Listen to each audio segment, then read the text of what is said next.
Hi, and welcome to my channel. I'd like to thank all my subscribers, and I hope that the information I share today is really beneficial to you. I feel that these are all really simple things that can be done to embody more divine light, which is bombarding the planet now. And a lot of the reason that all this shit show is going on is to distract us from that fact, and also from receiving the amount of light that's pouring forth onto the planet. And that's what's dissolving the matrix that's been enslaving humanity for eons. And by receiving that light, we can raise our own frequency, and in turn that raises the frequency of Earth and disintegrates the artificial matrix even more quickly. So whether you're out in the community doing activist work, and thank you and bless you for that, or you have other responsibilities at home or with your family, there are these simple things that can be done in order to increase our own vibrational frequency, which in turn, like I said, increases basically the light quotient here on Earth, and the evil can't exist. It's already being exposed, but it cannot be sustained when the frequency of love is everywhere. So I have, let's see, about 25 different ways to increase the amount of light that a human being can embody.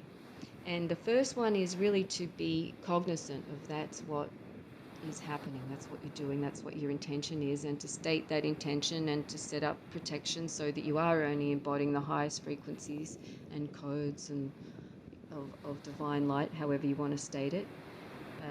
That's the first step, so that you are making that a conscious practice. And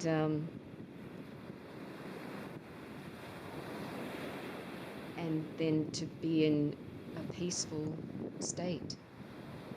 A peaceful state, like a relaxed state, is our most receptive state. And otherwise there's all resistances going on, mentally and physically. And when we're relaxed, we can receive the highest quotients of light, and we can also integrate them.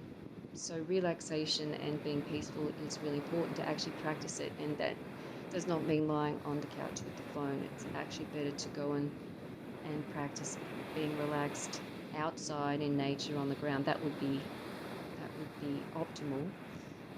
But simply being in a relaxed state, and you can be in relaxed and still do what it is that needs to be done, but be aware of not holding tension and not holding mental angst, and being reaffirming that each moment is perfect. It really is. All that's happening is perfect, because this is the time for humanity to free ourselves, and this is what needs to happen in order for that to happen. And my heart really goes out to those people who are suffering at this time. Send you all my love and light, and just please remember to get into nature to help alleviate whatever it is that you're going through, because that's what will happen. Be on the earth. That's what will happen. In some ways, in any ways, you will feel better, at least for the moment. And that's really what's most important, is to know the perfection of every moment, and that every moment is perfectly unfolding into the next moment, and to be grateful for that. Because being in a state of gratitude is another optimal way to be receiving the divine light, and being grateful that you're receiving the divine light. It's beautiful. It works it just feeds itself type of situation. Feeling gratitude brings more. Feeling more gratitude brings more grace or beauty or whatever, and it's beautiful. So that's another thing about embodying more divine light, and that can be done by being in nature. And there are particular places in nature that are more powerful than others, and that includes oceans and rivers, and especially confluences of rivers, and bodies of water, waterfalls, and mountains, caves, there's all ley lines and power places and sacred sites. So you can if you can avail yourselves of those places, then you can be more empowered, probably, than if you just stood on the concrete in the backyard. So making time to go to those places could be really important. It might be a better investment of time than more time spent online and searching for more information, because at this point we really know what the fuck's going on, and it's really all what's going on is just a distracting circus from what is available to us. Really, I realized that it's the screens that are the screens that have the black magic in them. That's why they had that series called Black Mirror. The screens are the black mirrors that have captured people's attention, and instead of being focused on inner life, on intuition, and on nature and the outer world and what the communications through senses and extra perceptions, what's happened is the screens have captured attentions of people. And here we are. So it's best to spend less time on screens and more time just with other people or doing other stuff, whatever it is, just not on the screen all the time.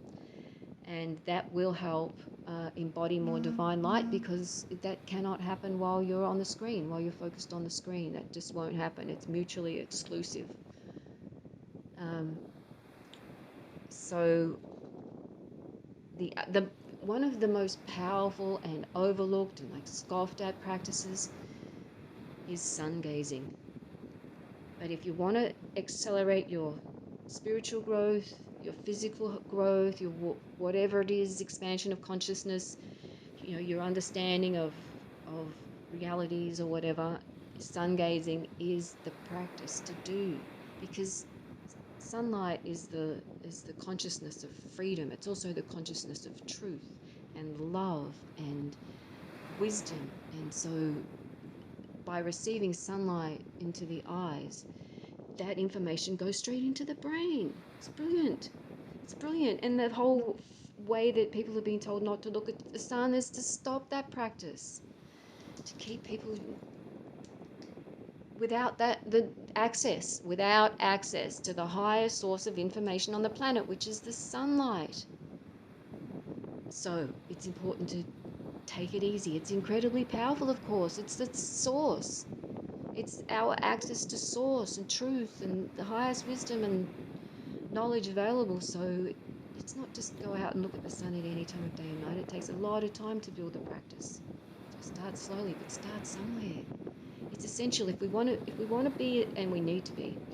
I'll start again. We need to be as powerful as we can be. And there are many, many simple things that I'm listing in order for us to be as powerful as possible as we can be, but you have to go and do them. And one of the most empowering is sun gazing. It's really been overlooked, like I said. So at this point, given that we are in a war, we need that artillery. You have to be doing it. If you're not doing it, you're really not serious about it. It's one of the sun is our greatest ally, and receiving sunlight in your eyes is one of the best things that you can do right now to improve everything. To raise the vibration of everything would be to receive sunlight in the eyes. I'm going to go out on a limb and say that. Well, the cool thing is that equally as empowering as to be able to embody light or higher energies and frequencies is our breath. We have all the tools within us. It's absolutely genius. We really don't have to. We don't have to go anywhere. There is some work involved in breath work, of course, hence the name. But there are so many traditions that have breath work practices that facilitate the embodiment of divine light, prana, whatever. So a breathing practice is a really empowering thing to do, and changing your breathing so that you are doing the deepest belly breathing that you can do, not shallow chest breathing. That will empower you. So if you adopt the ongoing correct breathing technique, that would be a good thing. And then there are, like I said, lots of other practices that you can do that you can increase your light quotient. We can also receive the more divine light through food that we eat, and that is fresh foods, like a straight picked out of the garden or from the tree or whatever, they're going to have the most photonic light. And um, the foods that are highest in photonic light are sprouts and greens and tropical fruits and veggies, and other fresh big fruits and veggies too, of course, but the tropical fruits in particular. So it's really easy to do, to sprout your own sprouts, and just really simply just have a handful every day. And I make mine a whole practice where I infuse prayers into the sprouts and bless them for their lives and take it in like that. So that increases my frequency as well. So something really simple like sprouting your own sprouts has a multitude of benefits, uh, and mainly to anchor more divine light into your body. Another way is to be with others of like minds. And we are energetic beings, so coming together, the energy increases. And that's why it is really powerful to get together with people, go stand in a park or stand against tyranny. It's very empowering. That is a way to embody more divine light and to change the nature of reality and the bullshit that's going down. It's possible to do visualizations where you can visualize more light coming into your body. I often do that when I'm sun gazing. I visualize that every cell of my body is the light of a billion suns. So you can use whatever visualization you like. There are lots online that offer really beautiful experiences of visualizing yourself as a light being. Another way to increase your light is to work with crystals. And many people can think what they want, but I have always had really powerful experiences with the same little few crystals I've had. So, find a crystal that you want to be with and wants to be with you or in your living space, and it will increase the light frequency. That's one of the things that they do. That's one of their jobs. They are amplifiers and radiators and a whole lot of other things, but it's another tool to use. So you can use your voice too to increase your frequency, and speaking truth is a really powerful way to increase your frequency, is to share truth, share what you know to be true. That will increase the amount of light that you're receiving because your frequency is increased. There's singing and chanting and toning and channeling. So all those practices will increase the amount of light you're receiving, as long as you are in line with the light and you are cleansing yourself and staying in integrity and just checking, because there's a lot of deceitful deceivers everywhere just wanting to grab your attention and your energy, especially your energy, your money as well.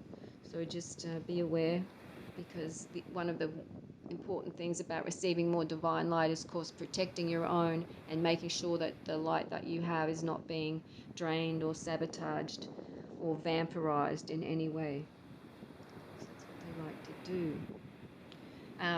Playing is a really easy way to increase your frequency. You can play a game, play an instrument, play with children, play with animals. Petting animals is another practice.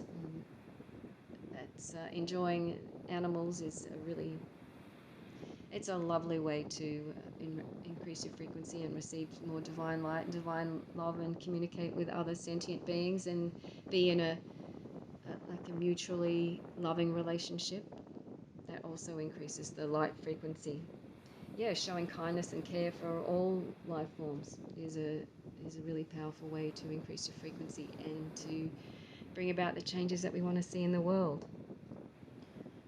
A commonly overlooked and incredibly powerful practice to actually shift your energy so that you're in a more receptive state is to appreciate beauty. So appreciating beauty in the simplest of situations will shift the focus from whatever it is to being in a state of awe, in a state of gratitude, and those states are really important at this time. They really will allow more light to be anchored into your body and on the planet. So, uh, yeah, just the simplest things. It's good to appreciate beauty wherever you find it. It doesn't have to be big, sweeping vistas in nature or magnificent clear open skies, but it can be found in everywhere really. Beauty can be appreciated anywhere and everywhere, and once